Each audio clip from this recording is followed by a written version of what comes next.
কিছুই দেয়নি তোমাকে? কি দিছো? অ্যাডভাইস দেয়নি? অ্যাডভাইস জ্ঞান দিয়েছে, আমি ভয় পাইনি। মন মিলেছে মনের সাথে। আমি তো অ্যাক্টিং পারি না, ও আমাকে শিখাই দিচ্ছিল। আমি চাই না আমার কোনো কো-আর্টিস্ট রাগ করুক, তো 10-এ 10। আমরা কোনো রিলেশনে নেই, তাই না? তাই না? হ্যাঁ, মানে ও কনফিউজ।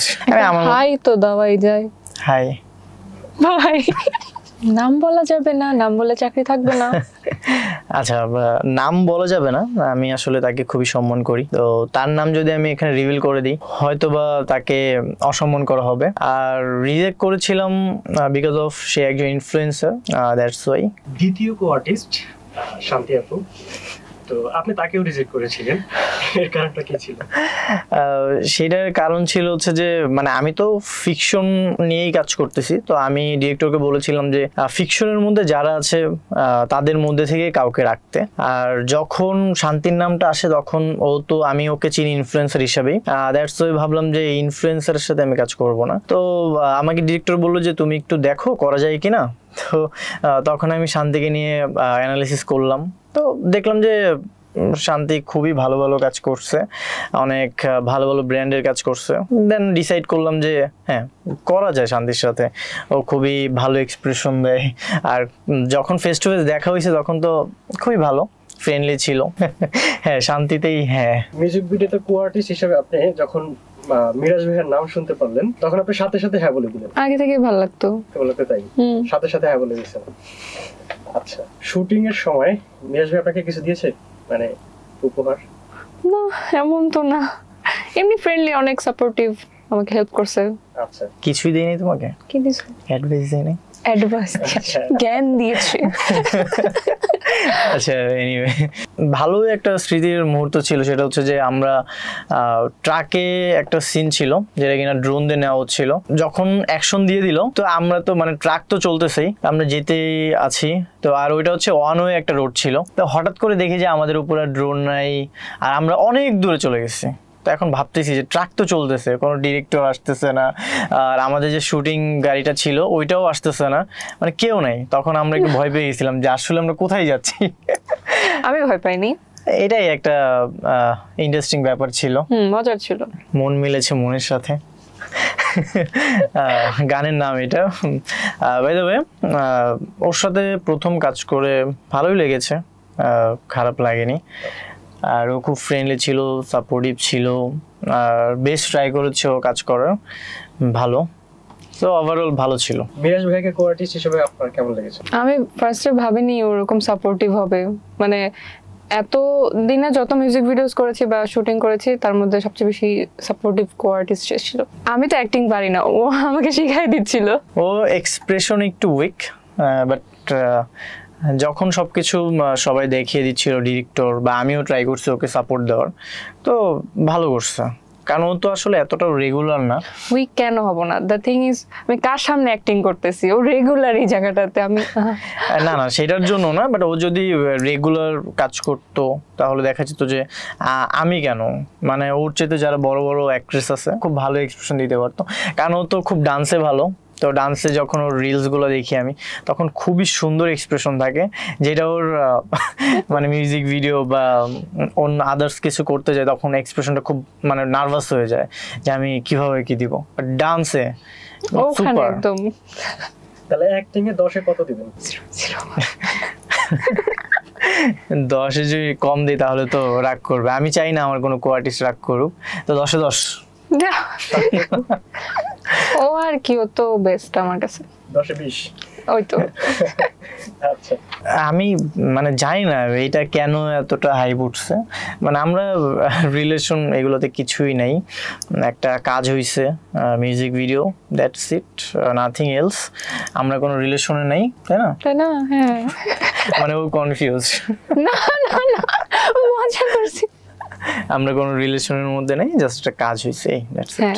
হ্যাঁ, প্রথমে তো কো-আর্টিস্ট ছিল, but then we are good friend. Miraj ভাইয়ের কাছে প্রশ্ন, ফ্রেন্ড হিসেবে শান্তি কেমন? বেস্ট। ওমা, মিরাজ ভাই অনেক সুইট।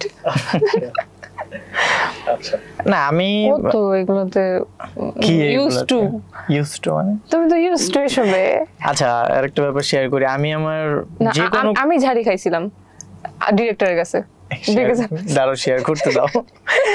আমি একটু বলি, সেটা হচ্ছে যে আমার যে কোনো কোয়ার্টিস্টের সাথেই যদি আমার কোনো ক্লোজ বা রোমান্টিক সিন থাকে, তা আমি আগেই জিজ্ঞাসা করি যে তুমি কমফোর্টেবল কিনা। তো সেম থিং, ওর সাথে যখন আমার একটা ক্লোজ সিন বা রোমান্টিক সিন হয়, আমি ওকেও জিজ্ঞাসা করছিলাম যে তুমি কি কমফোর্টেবল আছো, মানে সিন করা যাবে কিনা। তখন শান্তি আপু কি উত্তর দিছে এটা আমি আপনার কাছ থেকে শুনবো। আপনি তখন কি বলেছিলেন? কমফোর্টেবল, কিন্তু আসলে আমি এরকম সিন আগে কখনো করিনি। তো আমার ডিরেক্টর আমাকে ঝাড়তেছিল যে কি এক্সপ্রেশন দিচ্ছে এগুলা। না, ও খুবই নার্ভাস হয়ে গেছিল। দেন যখন মনে হলো যে সিনটা করা যাবে, তখন আসলে সিনটা করা হয়েছে। যদিও কমফোর্টেবল না থাকতো তাহলে আমি করতাম না। প্রায় সব সিনই মানে আমি অ্যাক্ট করার আগে ও আমাকে অ্যাক্ট করে দেখায় দিছে যে এমনি এমনি করো। তো সুন্দর মানুষের সাথে তো প্রেমের সম্পর্ক ধরবে, এটাই স্বাভাবিক। আপনার ক্ষেত্রেও কি এই জিনিসটা হয় কিনা? হ্যাঁ, আমার সাথে তো তাই হলো। আমাদের ভিতর থেকে উই আর গুড ফ্রেন্ড, সেটাই, দ্যাটস ইট, নাথিং এলস। নাটক আগে শিখে নি, একটু কাজ শিখি, তারপরে দেখি যদি ভালো কিছু পাই। ইন ফিউচার শান্তি যেহেতু ফিকশনের জন্য রেডি না, আর মিউজিক ভিডিও করা যেতে পারে যদি ভালো সিঙ্গার, ভালো প্রোডাকশনের কাজ আসে, তো দেন একসাথে কাজ করব। শান্তিকে আমি একটা কথা বলতে পারি, ও মানে সবাই না, সার্কেলে কিছু পার্সন আছে যারা ওকে নেগেটিভলি প্রেজেন্ট করে, তবে এটা আসলে হওয়া উচিত না। সো কন্ট্রোভার্সিয়াল সাইডটাকে তোমরা এতটা প্রমোট না করো ওর সাথে। আর ও খুব ভালো একটা মেয়ে, সো তোমরা ওকে পজিটিভলি দেখো, ইন ফিউচার ও খুব ভালো করবে। Thank you. এটা উপদেশ ছিল না কমপ্লিমেন্ট? যেটা ভাবো তুমি। না, সবাই আসলে ফ্রিডমলি লাইফ লিড করে, তো অবশ্যই আমি যতটুকু মনে করি যে ওর এখনো বোঝার ক্ষমতাটা খুবই কম, বাট সবকিছু দেখে শুনে কাজ করা উচিত। এমন না যে আমাকেই জিজ্ঞাসা করে করতে হবে যে মিরাজ এই কাজটা কি করা যায় কিনা, ওরও একটা ব্যাপার আছে। তবে যদি অ্যাজ এ ফ্রেন্ড হিসেবে আমাকে জিজ্ঞাসা করে, আমি অবশ্যই গুড অ্যাডভাইস দেওয়ার ট্রাই করব যে শান্তি এই কাজটা তোমার জন্য ভালো আর নট। ও কিন্তু ঝাড়ে, আমি উল্টাপাল্টা কোনো কাজ করলে ওরে এই কাজটা কেন করছো। না, আমি ওকে, এটা কি আমি খারাপ কিছু বলছি তোমাকে? আমি কি মাইন্ড করছি? শান্তি আপু মিরাজ ভাইকে কোনো উপদেশ দিবেন?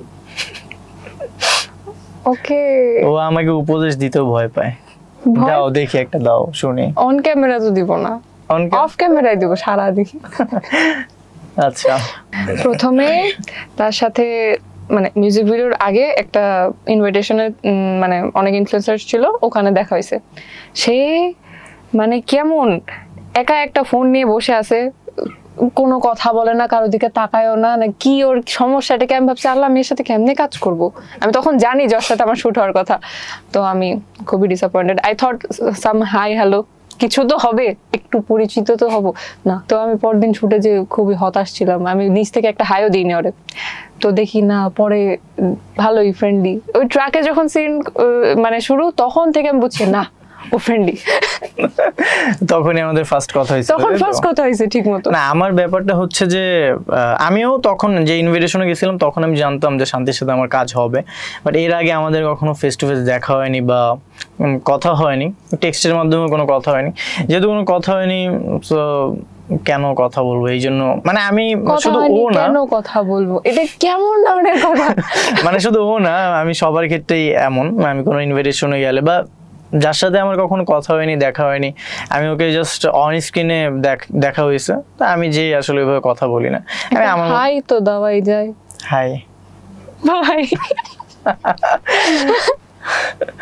হ্যাঁ, ওই যে ট্রাক থেকে নামার সিন ছিল, হ্যাঁ আমি নামতে পারি না, তো অনেক প্যারা খাইতেছিলাম, পরে আমাকে নামতে হেল্প করছে। এটাই। অনেকে হয়তো বা গানটা দেখে ফেলেছো, আর যারা যারা দেখোনি তারা নাটাই মিউজিকে যাও। এটা হচ্ছে ইউটিউব চ্যানেলের নাম, আর গানের নাম হচ্ছে মন মিলেছে মনের সাথে, দেখে ফেলো তোমার প্রিয় মানুষের সাথে। ওরে বাবা, ডায়লগ দেয়।